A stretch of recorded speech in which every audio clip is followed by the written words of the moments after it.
신랑 얼굴 좀 봐. 콧물 닦을 나이에 장가를 가네.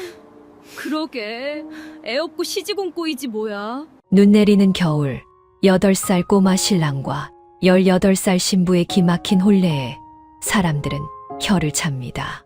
하지만 모두가 비웃던 그날 밤, 신방문이 닫히자 집안의 운명을 뒤흔들 엄청난 비밀이 드러나는데요. 철부지인 줄 알았던 꼬마 신랑이 신부의 손을 잡고 건넨 목숨을 건 한마디, 과연 무엇이었을까요? 구름야담의 이야기가 계속될 수 있도록 구독과 좋아요로 응원의 마음을 보태주세요. 자, 그럼 오늘도 감동적인 옛날 이야기 지금 바로 시작합니다. 옛날 옛적 한방눈이 펑펑 쏟아지는 겨울날이었습니다.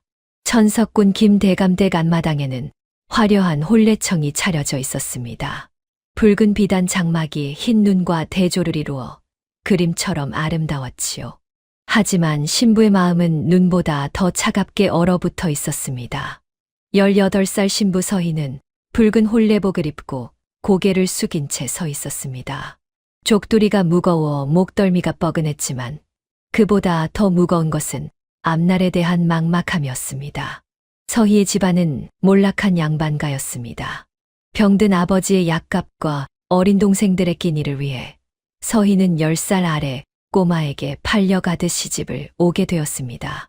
아내를 잃은 김대감은 오랜 병환으로 자리에 눕게 되었고 하나뿐인 아들의 앞날이 걱정되어 서둘러 혼처를 정했던 것입니다. 몰락한 양반가의 딸이라면 어린 신랑을 잘 보필해 줄 것이라 믿었지요. 건너편에는 8살 신랑 김희경이 사모관대를 쓰고 서 있었습니다. 아니, 서 있다기보다는 비틀거리고 있었다는 표현이 맞겠습니다. 몸에 맞지 않는 사모가 자꾸만 눈을 찌르자 이경은 짜증이 난 듯 손으로 사모를 밀어 올렸습니다. 이거 무거워. 꼬마 신랑이 콧물을 훌쩍이며 투덜거렸습니다. 구경꾼들 사이에서 낮은 웃음소리가 새어나왔습니다. 하지만 서희는 웃을 수가 없었습니다. 내 팔자가 이런 것이로구나. 드디어 맞절을 올릴 시간이 되었습니다. 절하시오. 혼례를 주관하는 어른의 호령이 떨어졌습니다. 서희가 허리를 굽혀 절을 올리는데 건너편에서 울음 섞인 목소리가 들려왔습니다. 색시야, 이 모자 무거워. 나 집에 갈래. 절하기 싫어. 으앙. 이경이 사모를 벗어던지며 울음을 터뜨렸습니다. 주변이 술렁거렸습니다. 유모가 황급히 달려와 이경을 달랬지만 꼬마 신랑은 계속 칭얼거렸습니다. 서희는 눈물이 흐를까봐 고개를 들어 하늘을 올려다보았습니다. 그 순간 차가운 눈송이가 뺨 위로 내려앉았습니다. 신혼의 설렘은 없구나. 남편이 아니라 철부지 아이를 키우러 온 것이로구나. 서희는 깊은 한숨을 삼키며 절을 마쳤습니다. 하얀 눈은 계속 내렸고 서희의 가슴 속엔 그보다 더 차가운 두려움이 쌓여가고 있었습니다. 혼례가 끝나고 밤이 깊어갔습니다. 신방에는 붉은 촛불이 은은하게 타오르고 있었지요. 서희는 족두리를 벗고 방 한 구석에 조용히 앉아 있었습니다. 이경은 벌써 이불 위에서 뒹굴며 하품을 하고 있었지요. 그때 방문이 열리며 유모가 들어왔습니다. 유모의 손에는 작은 술병과 잔이 담긴 소반이 들려 있었지요. 이건 진사 어른께서 두 분의 첫날 밤을 위해 친히 보내신 귀한 합환주입니다. 유모가 서희 앞에 소반을 내려놓으며 말했습니다. 꼭 드시고 주무시라 하셨으니 한 잔씩 나눠 드시고 좋은 꿈 꾸십시오. 서희는 고개를 끄덕이며 술잔을 들었습니다. 달콤한 약초 향이 코끝을 스쳤지요. 이 또한 시집살이의 시작이겠지. 서희가 체념한 듯 술잔을 입으로 가져가는 순간이었습니다. 으악, 색시야. 나 오줌 마려워. 쌀 것 같아. 이경이 갑자기 바지를 만지작거리며 비명을 질렀지요. 그러더니 방구석에 놓인 요강을 번쩍 들어 올렸습니다. 안 돼요, 서방님. 조심하십시오. 서희의 외침이 채 끝나기도 전에 이경은 요강을 들고 비틀거리다가 술상 위로 쿵 부딪혔습니다. 와장창. 요란한 소리와 함께 술병이 산산조각 났지요. 붉은 술이 바닥에 흥건하게 쏟아졌습니다. 달콤한 술 냄새가 방 안 가득 퍼졌지요. 유모가 기겁을 하며 소리쳤습니다. 아이고 도련님, 이게 무슨 짓입니까? 진사 어른께서 얼마나 정성 들여 보내신 건데. 유모는 혀를 차며 바닥에 쏟아진 술을 안타까워했습니다. 이 귀한 걸 이리 버려놓다니 내일 아침 제대로 닦아야겠군요. 마님, 도련님 좀 달래주십시오. 저는 물과 행주를 가져오겠습니다. 유모는 투덜거리며 밖으로 나갔습니다. 방문이 닫히자 고요함이 찾아왔지요. 서희는 어쩔 줄 몰라 하며 쏟아진 술을 바라보고 있었습니다. 그때였습니다. 방구석 어둠 속에서 조그만 그림자가 움직였지요. 굴줄인 쥐 한 마리가 술 냄새를 맡고 튀어나온 것이었습니다. 쥐는 바닥에 쏟아진 술을 핥기 시작했습니다. 서희가 놀라 쥐를 쫓으려는 순간 기이한 일이 벌어졌지요. 술을 먹은 쥐가 갑자기 날카로운 비명을 질렀습니다.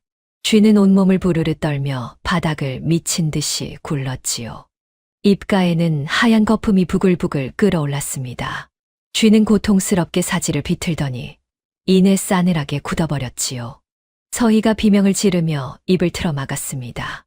방 안이 순식간에 얼어붙었습니다. 쥐가 죽자 이경이 벌떡 일어났습니다. 서희가 겁에 질려 떨고 있는 사이 이경은 재빨리 방문과 창문을 걸어 잠갔습니다. 덜컹 덜컹 빗장이 걸리는 소리가 무겁게 울렸지요. 그리고는 굽었던 등을 꼿꼿이 폈습니다. 훌쩍이던 콧물을 소매로 쓱 닦아내자 장난기 어린 표정은 온데간데 없었습니다. 이경은 싸늘하게 식어가는 쥐를 차갑게 내려다보며 툭 내뱉었습니다. 저 쥐 초저녁부터 방구석을 긁어대던 놈이야. 단내를 맡고 제 무덤인 줄도 모르고 달려왔군. 서희는 숨이 멎는 듯 했습니다. 지금 이경의 목소리는 8살 아이의 것이 아니었지요. 이경의 눈빛은 서늘하고 침착했습니다.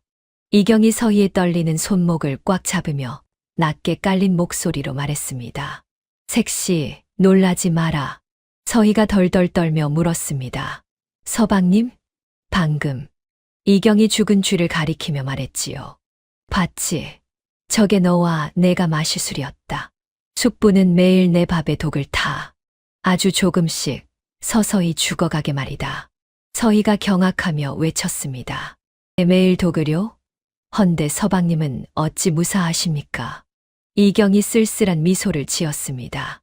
왜 내가 밥상머리에서 미친 척 밥상을 엎고 반찬 투정을 했겠느냐. 안 먹으려고 그런 것이다. 이경은 계속 말을 이었지요. 억지로 먹어야 할 땐 반만 먹고 남은 건 소매에 숨겨 몰래 개에게 던져줬다. 뒷마당에 개들이 왜 시름시름 앓다 죽어나갔는지 아느냐? 다 내 밥을 먹어서다. 서희는 온몸에 소름이 돋았습니다. 이경이 서희의 눈을 깊게 바라보며 말했습니다. 아버지는 병원에 누워 계셔서 이미 눈과 귀가 막히셨어. 증거도 없이 8살짜리가 떠든들 누가 믿어주겠느냐? 도로 잡혀와 저 쥐처럼, 저 개처럼 죽임당할 뿐이다. 이경의 목소리에 처절함이 묻어났지요. 숙부는 내가 멍청이라 믿기에 살려두는 거야. 내가 똑똑한 걸, 독인 걸 알고 있다는 걸 들키는 순간, 그날이 바로 내 제삿날이다. 이경이 서희의 두 손을 꼭 잡았습니다. 색시, 우리가 살 길은 완벽하게 속여 넘기고 확실한 물증을 모으는 것뿐이야. 그러니 나를 도와라. 그래야 너도 산다. 색시라고 부르는 그 목소리엔 더 이상 어리광이 없었습니다. 서희는 눈물을 훔치며 고개를 끄덕였습니다. 그날 밤 두 사람은 살기 위해 완벽한 비밀 공범이자 바보 부부가 되기로 맹세했지요. 이경이 서희의 손을 낚아챘습니다. 이제부터 우리만의 암호를 정하자. 이경이 검지 끝으로 서희의 손바닥에 글씨를 꾹꾹 눌러 쓰기 시작했습니다. 간지럽지만 긴장감이 흘렀지요. 이경은 서희의 손바닥에 눈목 자를 그렸습니다. 낮에는 절대 눈빛을 바꾸지 마. 나를 철저히 떼쟁이 애물단지로만 대해야 해. 그리고 유모 앞에서는 더 바보처럼 굴어. 억울해도 무조건 참아. 놈들을 방심하게 만드는 게 우리 무기야. 이경이 자기 목을 가리키며 말했습니다. 만약 정말 위험한 순간이 오면 내가 기침을 2번 하마. 콜록, 콜록. 그건 도망치라는 신호다. 서희는 비장한 표정으로 주먹을 꽉 쥐며 그 약속을 담았습니다. 날이 밝았습니다. 첫 닭이 울고 동이 트자 서희는 잠결에 몸을 일으켰습니다. 시집온 며느리의 하루는 이렇게 일찍 시작되는 법이지요. 서희는 조용히 신방문을 열고 나왔습니다. 병석에 누워 계신 시아버님의 약을 다리고 부엌에서 아침상을 준비했습니다. 해가 떠오를 무렵 서희는 마당으로 나갔습니다. 마당 한 구석에는 산더미처럼 빨랫감이 쌓여 있었습니다. 서희는 깊은 숨을 들이쉬고 우물가로 향했습니다. 엄동설한 우물물은 얼음장처럼 차가웠습니다. 손을 담그자 뼛속까지 시린 추위가 밀려왔지요. 참아야 한다. 이것도 시집살이다. 서희는 이를 악물고 빨래를 시작했습니다. 한참을 빨래를 하자 손등이 붉게 부어오르고 차가운 물에 피부가 트기 시작했지요. 서희가 언 손을 호호 불며 다시 빨래를 시작하려는데 유모가 다가왔습니다. 진사 어른께서 오늘 안으로 빨래를 다 마치라 하셨습니다. 새댁은 부지런해야 한다고 하시며 제게 마님을 잘 살펴보라 이르셨지요.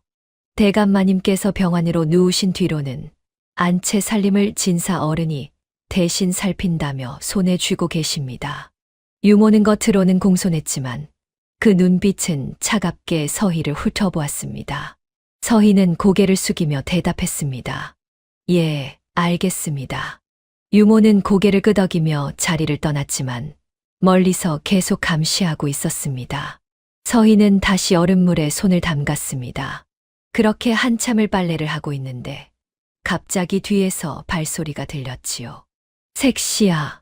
이경이 흙투성이 신발을 신은 채 뛰어왔습니다. 심심해. 색시야, 나랑 놀자. 이경은 빨래통 주위를 뱅뱅 돌며 소리쳤습니다. 빨래 그만하고 나 업어줘. 나 지루해 죽겠어. 서희가 당황하여 말했습니다. 서방님, 조금만 기다려 주십시오. 이것만 마저 하고 놀아드리겠습니다. 싫어. 지금 당장. 이경이 발을 동동 구르며 떼를 썼습니다. 서희가 달래는 사이 이경은 갑자기 나도 빨래할래.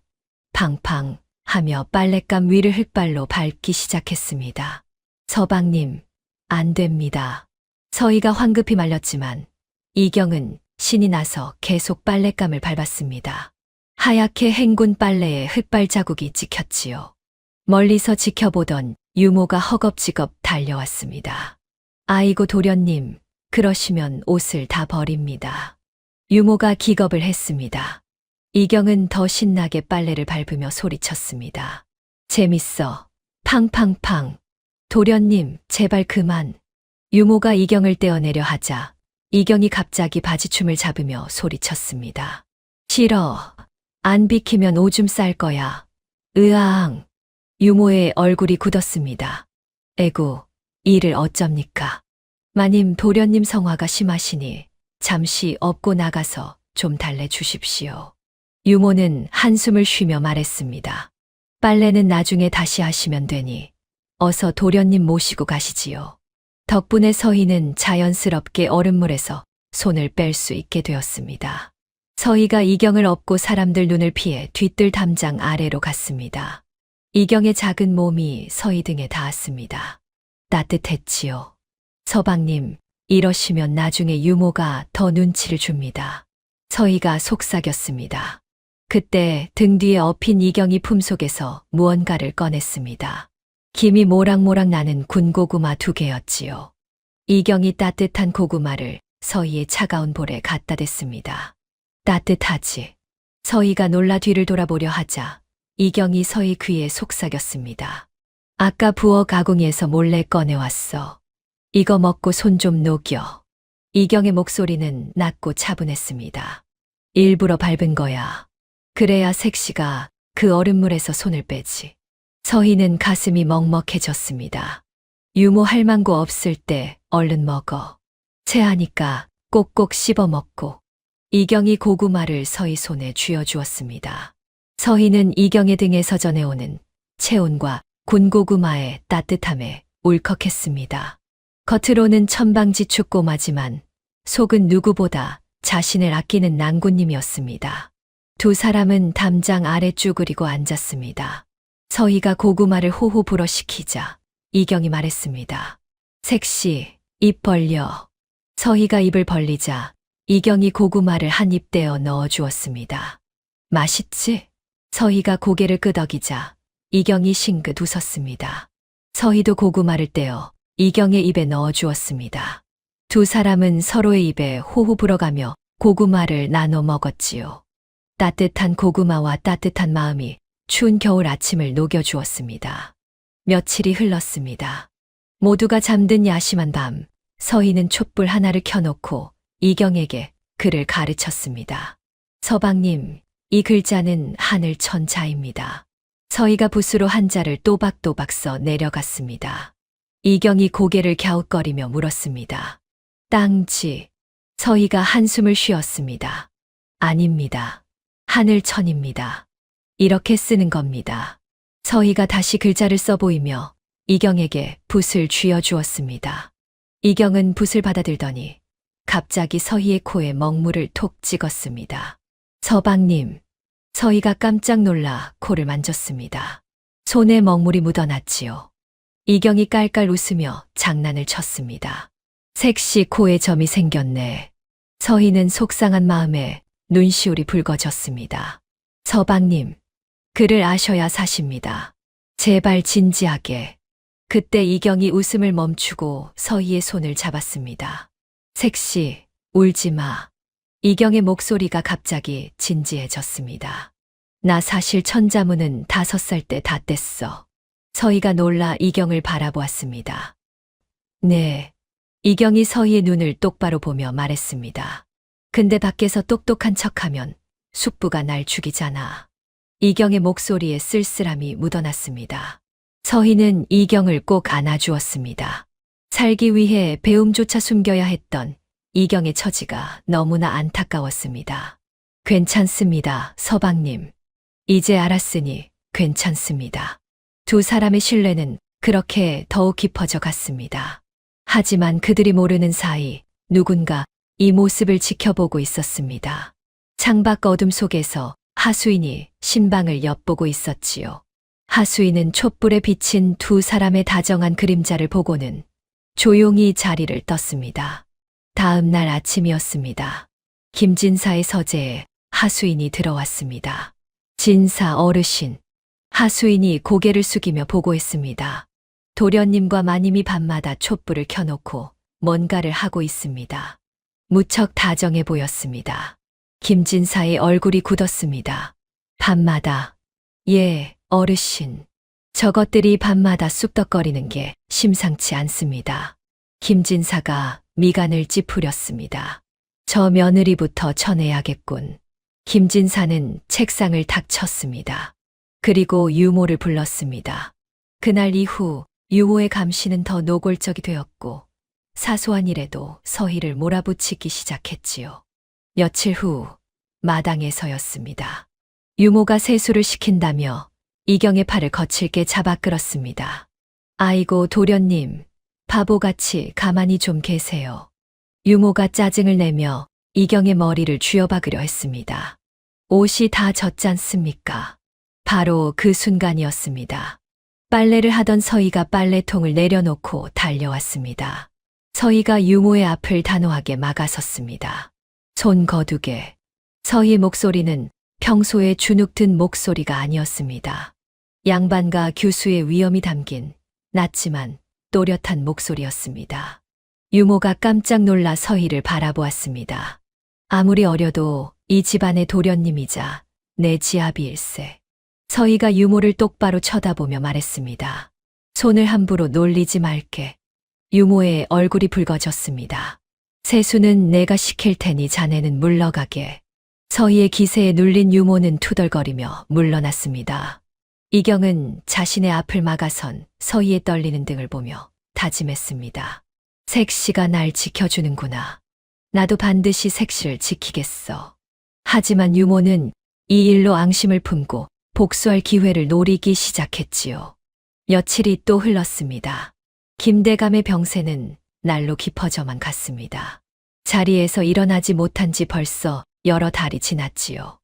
어느 날 저녁 김진사가 유모를 안방으로 불렀습니다. 김진사가 낮은 목소리로 말했습니다.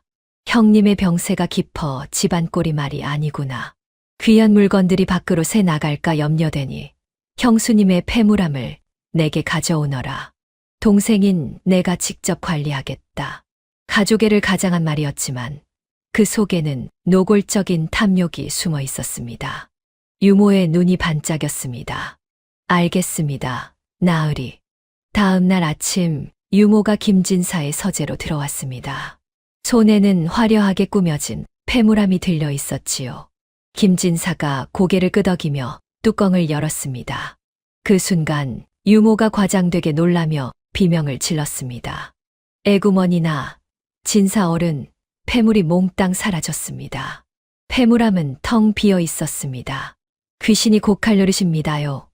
분명 며칠 전만 해도 가득 차 있었는데 유모가 손뼉을 치며 울부짖었습니다. 김진사가 벌떡 일어났습니다. 뭐라, 집안 단속을 어찌한 게냐. 김진사가 일부러 크게 호통을 쳤습니다. 분명 집 안의 손벌은 나쁜 쥐새끼가 든 게다.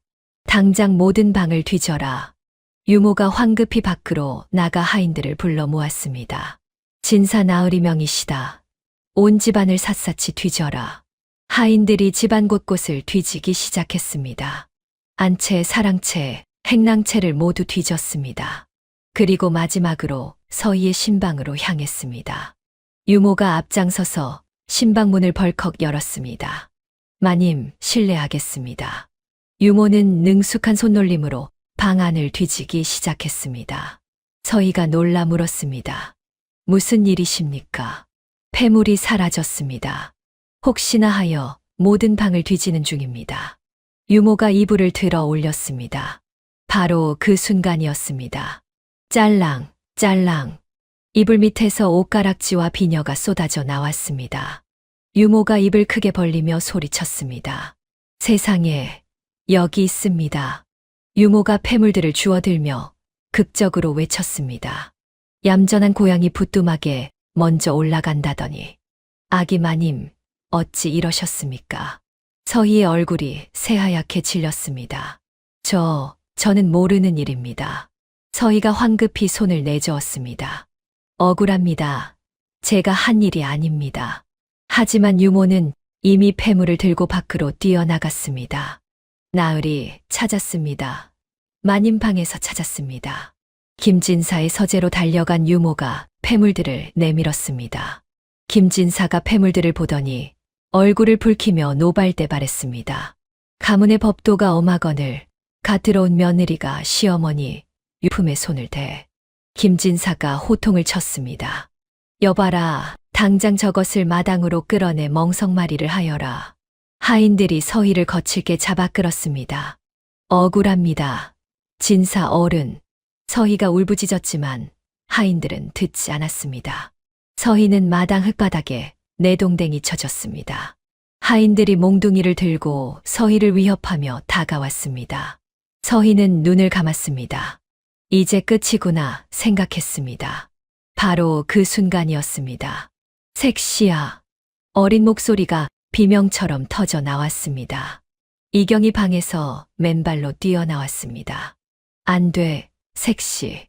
이경은 하인들 사이를 비집고 달려와 바닥에 쓰러진 서희의 몸 위를 자신의 온몸으로 덮어 끌어안았습니다. 때리지 마.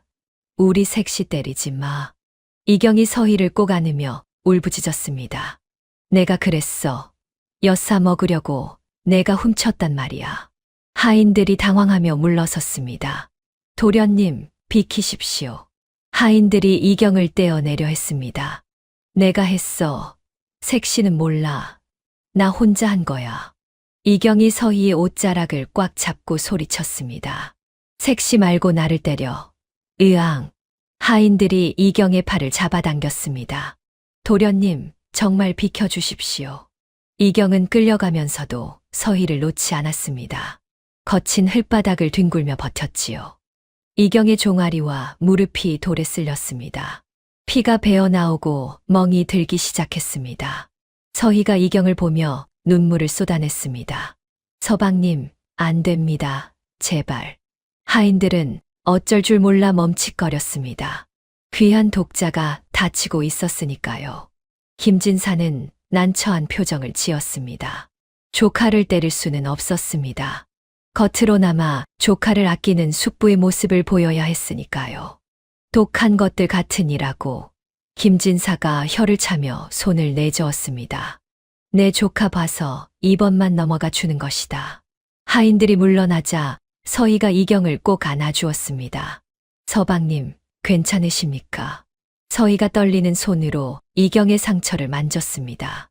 이경의 종아리와 무릎은 피투성이었습니다. 흙투성이가 된 작은 몸이 덜덜 떨고 있었지요. 이경은 눈물 범벅이 된 얼굴로 서희를 올려다보며 씩 웃었습니다. 색시, 안 다쳤지? 그 말에 서희는 더욱 목 놓아 울었습니다.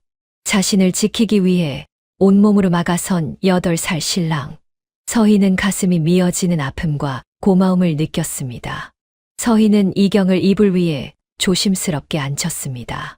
그리고 떨리는 손으로 이경의 바지를 걷어 올렸지요. 아, 서희의 입에서 작은 신음이 새어 나왔습니다. 이경의 무릎과 정강이는 온통 까져 있었습니다. 서희를 감싸고 흙바닥을 구르느라 생긴 상처였지요. 피딱지가 군데군데 앉아 있었고 시퍼런 멍도 들어 있었습니다. 서희가 약그릇을 가져와 조심스럽게 약을 바르기 시작했습니다. 눈물이 뚝뚝 떨어졌습니다. 아야, 따가워. 이경이 움찔하며 몸을 떨었습니다. 서희의 가슴이 더욱 미어졌습니다. 어찌 이러십니까? 서희가 울먹이며 말했습니다. 서방님 귀한 몸이 저 때문에 상처투성이가 되었습니다. 차라리 제가 멍석마리를 당하는 게 낫습니다. 이경이 서희의 눈물을 손으로 닦아주며 씩 웃었습니다. 바보야. 색시가 쫓겨나면 난 이 넓은 집에서 정말 혼자잖아. 너 없으면 나 무서워서 못 살아.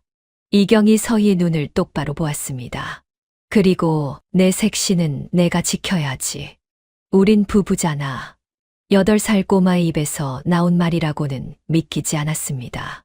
서희는 더욱 눈물을 흘렸습니다. 단순히 자신을 지켜달라는 이기심이 아니었습니다. 함께 살고 싶고 자신을 지키는 것이 가장의 의무라고 생각하는 꼬마 신랑. 분위기가 무거워지자 이경이 갑자기 품속을 뒤적거렸습니다. 참, 색시한테 보여줄 게 있어. 이경이 꼬깃꼬깃 접힌 종이 조각을 꺼내 서희 눈앞에 펼쳐 보였습니다. 거기에는 먹물로 그린 삐뚤빼뚤한 그림들이 그려져 있었습니다. 뿔난 도깨비 같은 얼굴들과 알 수 없는 작대기들이었지요. 색시, 이게 뭔지 알아? 이경이 신나서 말했습니다. 내가 나중에 크면 제일 먼저 할 일이야. 이름하여 복수장부지. 이경은 어른들이 장부를 관리하는 것을 보고 흉내낸 모양이었습니다. 이경이 그림을 하나하나 짚으며 설명했습니다. 여기 뿔난 도깨비가 1번 숙부, 입 튀어나온 할망구가 2번 유모야. 이경이 씩씩거리며 말했습니다. 내가 아주 혼구멍을 내주려고 벼르고 있어. 서희는 8살 신랑의 엉뚱하고 귀여운 발상에 눈물 맺힌 눈으로 푸아 하고 웃음을 터뜨렸습니다. 서방님, 참으로 무섭고 든든하십니다. 이놈들이 벌벌 떨겠습니다. 서희가 웃자 이경의 표정이 순식간에 진지하게 바뀌었습니다. 웃지 마. 이경이 서희를 똑바로 바라보며 말했습니다. 난 진심이야. 내 사람 건드리면 다 가만 안 둬. 두고 봐. 이경의 눈빛은 작지만 단단했습니다. 서희는 그 눈빛에서 훗날 자신을 지켜줄 거목의 모습을 보았습니다. 기다리겠습니다, 서방님. 언제까지고 기다리겠습니다. 그날 밤 두 사람은 서로를 지키겠다는 약속을 다시 한번 마음속 깊이 새겼습니다. 며칠이 흘렀습니다. 폐물 도난 사건이 실패로 돌아가자 김진사는 속이 부글부글 끓어올랐습니다. 어느 날 아침 김진사는 새로 지어 입은 화려한 비단옷을 차려입고 마당을 거닐고 있었습니다. 마침 그때 서희가 빨래를 하러 우물가로 가고 있었지요. 에이, 재수없게 아침부터 김진사가 서희를 보자마자 인상을 찌푸렸습니다. 내년이 들어온 뒤로 집안에 마가 끼었어. 김진사가 비단옷을 뽐내며 서희 앞을 가로막았습니다. 밥값도 못하는 주제에 어딜 고개를 뻣뻣이 드느냐. 서희는 고개를 더욱 숙이고 묵묵히 견딜 수밖에 없었지요. 대답이 없어 귀머거리가 됐어. 김진사가 계속 트집을 잡았습니다. 바로 그때였습니다. 마당 한 구석에서 흙장난을 하던 이경이 이 광경을 목격했습니다. 이경의 눈빛이 차갑게 가라앉았지요. 주위를 둘러보니 마당 한편에 새까만 흙탕물이 웅덩이처럼 고여 있었습니다. 이경의 입가에 미소가 번졌지요. 이경은 김진사가 지나갈 길목을 계산하며 자리를 잡았습니다. 그리고 김진사가 막 그 앞을 지나가려는 순간 전속력으로 달리기 시작했습니다. 숙부님, 비켜요. 이경이 소리쳤습니다. 나 멈출 수가 없어요. 으아. 이경은 멈추는 척하다가 김진사의 코앞에서 일부러 발을 쾅 구르며 미끄러졌습니다. 철퍼덕. 시커먼 흙탕물이 사방으로 튀었습니다. 김진사의 값비싼 비단옷과 얼굴에 흙탕물이 사정없이 튀어올랐지요. 김진사가 비명을 질렀습니다. 이 미친 놈이. 김진사가 흙투성이가 된 채 씩씩대며 이경을 내려다보았습니다.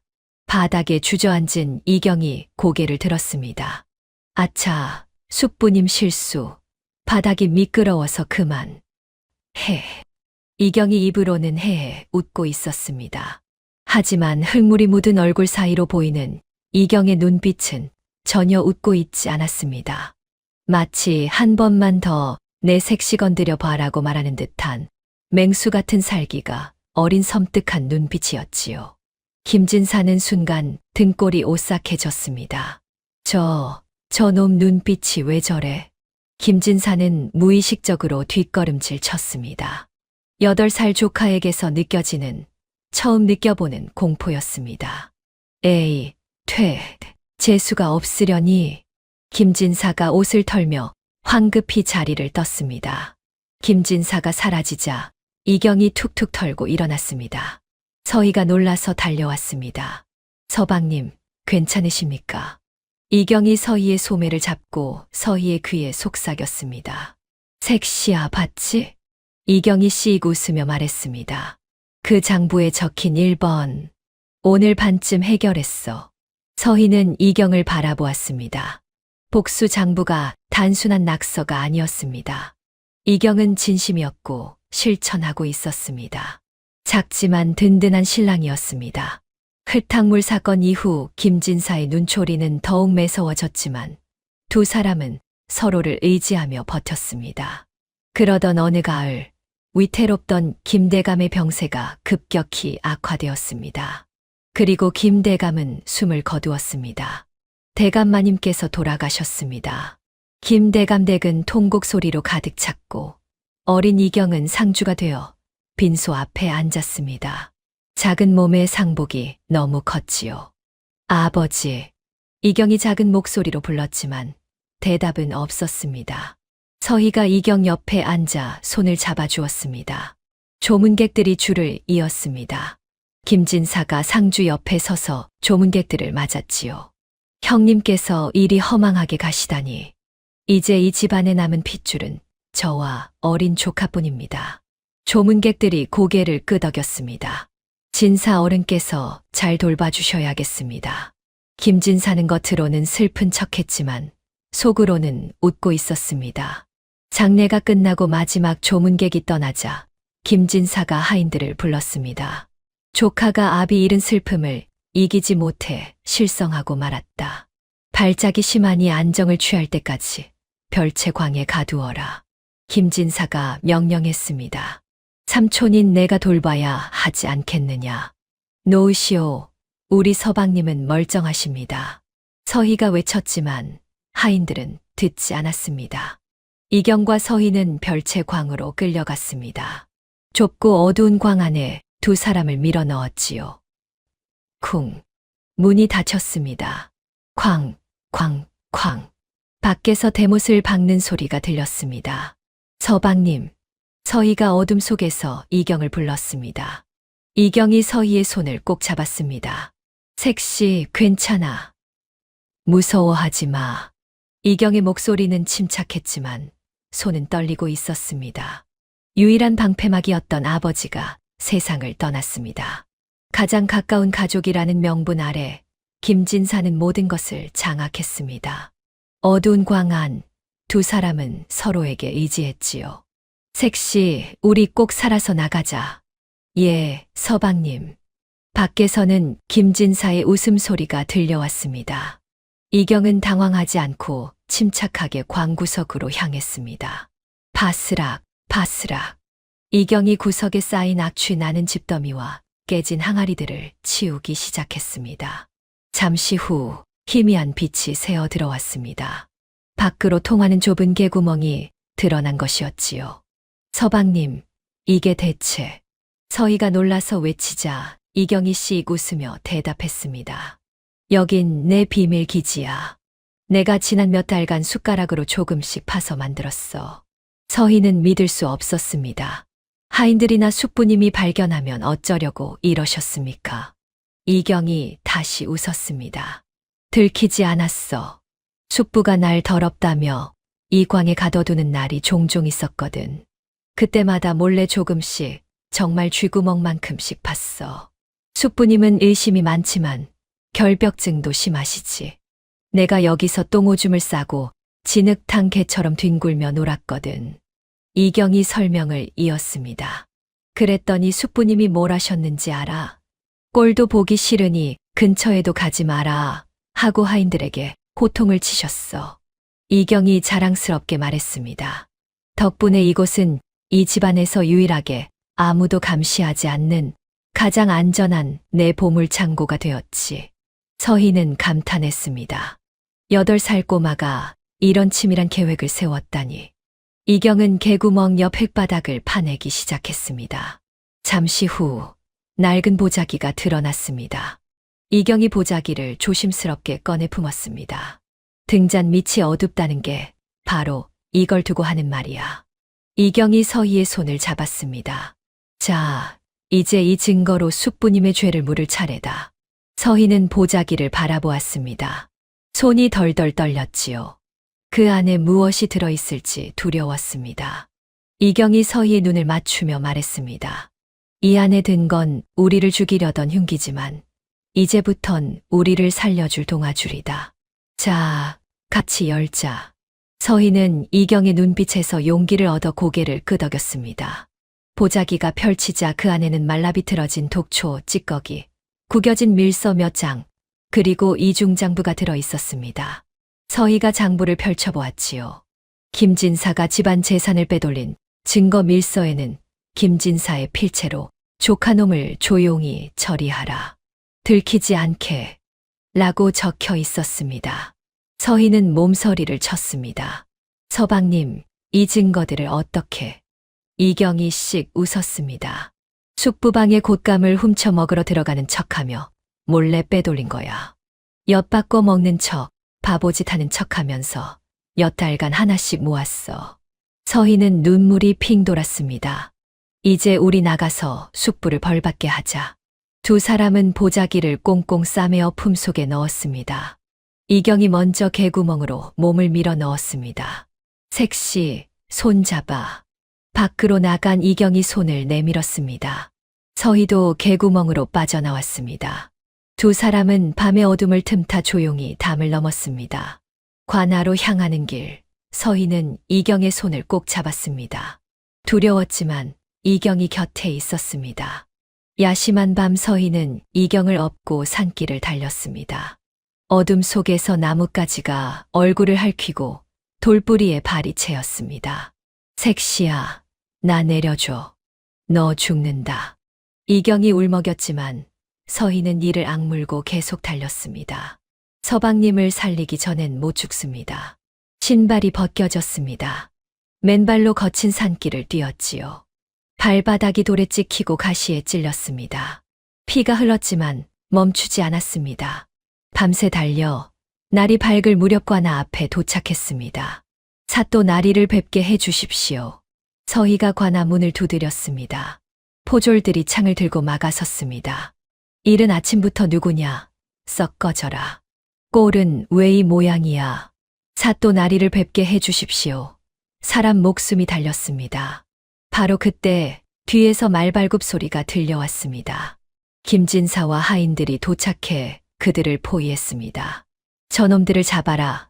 정신 나간 조카놈이 여자를 꾀어내 달아났구나. 김진사가 소리쳤습니다. 당장 저것들을 포박해서 집으로 끌고 가라. 하인들이 달려들자 서희가 비명을 질렀습니다. 아닙니다. 사또 나리, 억울합니다. 제 남편을 살려주십시오. 구경하던 백성들이 웅성거렸습니다. 저 피투성이 발 좀 봐. 무슨 사연이 있나 봐. 소란이 커지자 관아 안쪽에서 호통 소리가 들려왔습니다. 이 무슨 소란이냐? 대문이 열리며 사또가 나왔습니다. 아침부터 관아 앞이 시장통도 아니고 이게 대체 무슨 짓들이냐? 김진사가 당황하며 말에서 내려 읍소했습니다. 사또 나리, 제 조카가 정신이 온전치 못하여 집안 단속을 하러 왔습니다. 소란을 피워 송구합니다. 사또가 피투성이가 된 서희를 보고는 눈빛이 변했습니다. 김진사가 점잖은 척 앞으로 나섰습니다. 사또, 집안의 흉사라 제가 알아서 처리하겠습니다. 바로 그 순간이었습니다. 하인들의 손을 거칠게 뿌리친 이경이 사또 앞으로 당당히 걸어 나갔습니다. 훌쩍이던 콧물도 초점 없는 눈동자도 없었습니다.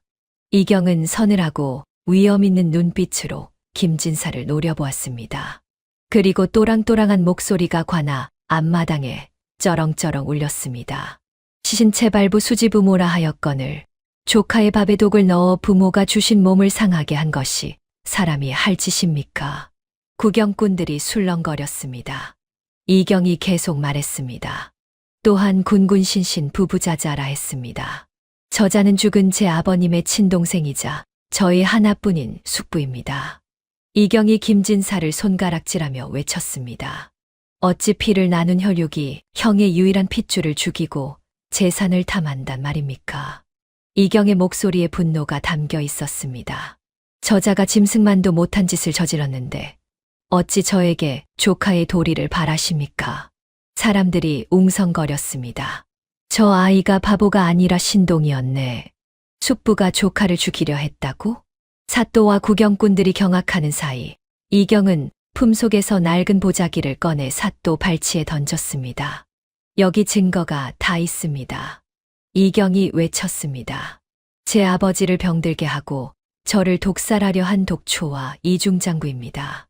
보자기에서 말라비틀어진 독초 찌꺼기와 김진사의 필체로 적힌 장부가 쏟아져 나왔습니다. 사또가 장부를 보고는 표정이 일그러졌습니다. 이게 대체... 사또가 김진사를 노려보았습니다. 저놈을 포박하라. 김진사는 사색이 되어 그 자리에 주저앉았습니다. 아닙니다. 사또, 이건 오해입니다. 김진사가 손을 내저었지만 나졸들은 이미 그를 포박하고 있었습니다. 구경꾼들이 환호했습니다. 저런 패류나 하늘이 벌을 내리셨다. 드디어 진실이 밝혀진 것입니다. 사또가 보자기 속 증거들을 하나하나 살펴보며 얼굴이 점점 굳어졌습니다. 이경이 앞으로 나섰습니다. 첫날 밤에 숙부가 보낸 합환주에도 독이 들어 있었습니다. 그 술을 먹은 쥐가 거품을 물고 죽었지요. 또한 숙부는 유모를 시켜서 폐물을 훔친 후 제 처에게 누명을 씌웠습니다. 사또가 김진사를 노려보았습니다. 증거가 이리 분명하니 더는 변명할 길도 없겠구나. 당장 곤장 50대를 쳐라. 탁, 탁, 탁. 곤장이 김진사의 엉덩이를 내리쳤습니다. 김진사가 비명을 질렀습니다. 50대의 곤장이 끝나자 김진사는 제대로 서지도 못했습니다. 저자의 관복을 벗기고 관아 밖으로 내쫓아라. 김진사가 관아 밖으로 끌려나가자 마을 사람들이 몰려들었습니다. 저 패류나 조카를 죽이려 한 짐승. 돌이 김진사에게 날아들었습니다. 김진사는 피투성이가 되어 바닥을 기었지요. 유모가 서희에게 달려와 발목을 붙잡고 울며 빌었습니다. 마님, 한 번만 살려주십시오. 제발. 서희는 차갑게 치맛자락을 뺐습니다. 자네의 탐욕이 자네를 망친 것일세. 사또가 판결을 내렸습니다. 김진사는 유배형에 처한다. 유모는 관비로 삼는다. 가문의 재산은 정당한 상속자인 김희경에게 돌아간다. 마을 사람들이 환호했습니다. 바보인 줄 알았더니 신동이었네. 이경은 서희의 손을 꼭 잡았습니다. 서희도 이경을 바라보며 미소 지었지요. 집안이 평화를 되찾자 이경은 옛 청지기를 불러들였습니다. 청지기 어르신, 숙부께서 쫓아낸 어르신을 다시 모시고자 합니다. 백발의 청지기가 눈물을 흘리며 절했습니다. 감사합니다. 집안일을 맡아주십시오. 몇 달이 흐르고 이경이 서희를 불렀습니다. 난 한양으로 가려 한다. 서희가 놀라 이경을 바라보았습니다. 지금의 나는 너무 어리다. 진짜 힘을 길러 오겠다. 이경이 서희의 손을 잡았습니다. 과거에 급제하고 세상에 이름을 알릴 것이다. 그래야 너를 정말로 지킬 수 있으니까. 얼마나 가 계실 겁니까? 몇 년이 걸릴지 모르겠다. 하지만 반드시 돌아오마. 이경이 품에서 문서를 꺼냈습니다. 집안의 모든 권한을 너에게 위임한다. 청지기 어르신이 도우실 것이다. 떠나는 날이었습니다. 이경은 작은 보따리를 메고 대문 앞에 섰습니다. 내가 돌아올 땐 너를 내려다보고 있을 것이다. 이경이 씩 웃었습니다. 서희가 고개를 끄덕이자 이경이 돌아서서 걸어갔습니다. 작은 뒷모습이 점점 멀어져 갔지요. 서희는 눈물을 닦으며 속으로 다짐했습니다. 서방님, 제가 집안을 잘 지키겠습니다. 세월이 흘렀습니다. 마당에 매화나무가 꽃을 피우고 지기를 10번 반복했지요. 18살의 앳된 새색시였던 서희는 어느덧 28살의 기품 있고 단아한 여인이 되었습니다. 눈빛에는 집안을 책임지는 강단이 서려 있었지요. 낮에 서희는 철의 여인이었습니다. 서희는 몰락 직전이었던 가문을 마을 최고의 부호로 다시 일으켜 세웠습니다. 곳간에서 장부를 꼼꼼히 검토하고 소장농들을 직접 관리했습니다. 마을 사람들은 서희를 김대감댁을 살려낸 여장부라 칭송했지요. 늦은 밤까지 주판을 튕기고 붓을 잡느라 서희의 고운 손가락 마디는 굵어지고 굳은 살이 박였습니다. 이는 이경과의 약속을 지키기 위한 영광스러운 훈장이었습니다. 하지만 밤이 되면 달랐습니다. 모두가 잠든 밤, 서희는 이경이 보낸 서신들을 꺼내 읽으며 하루의 고단함을 씻었습니다. 초반의 편지는 삐뚤빼뚤한 글씨로 적혀 있었습니다. 색시야, 한양 밥은 맛이 없어. 너가 해준 밥이 먹고 싶어. 아직 어린 티가 남아 있었지요. 중반의 편지는 글씨가 정돈되어 있었습니다. 부인, 학문에 정진하고 있습니다. 곧 소과를 치를 것입니다.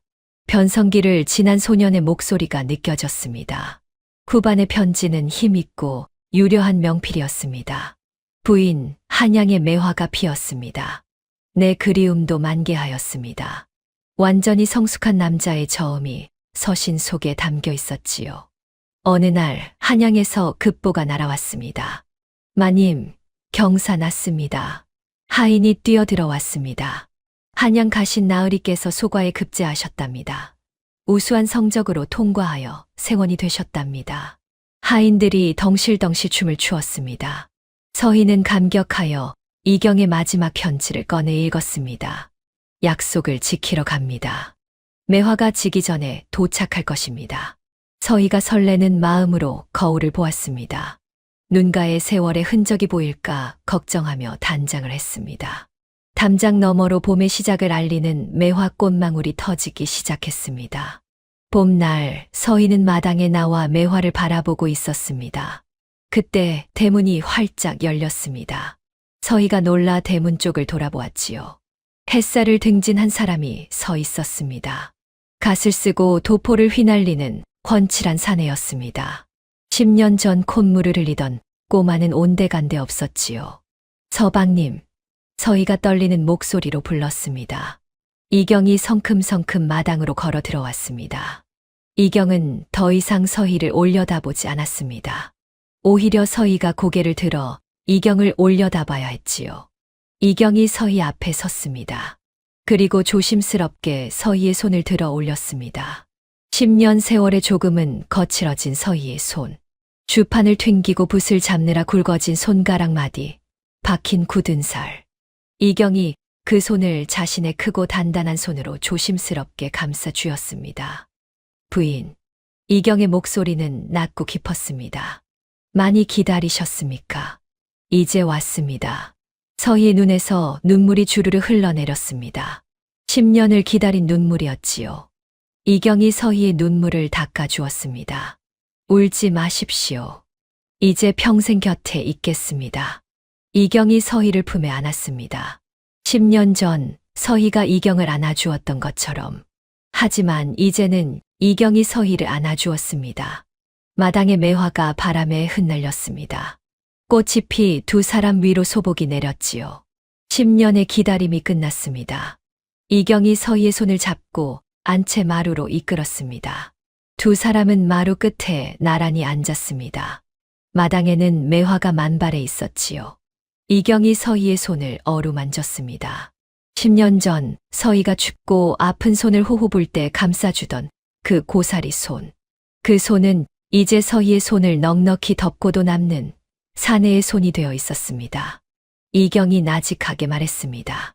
부인, 10년 전 약속 기억하오? 서희가 고개를 끄덕였습니다.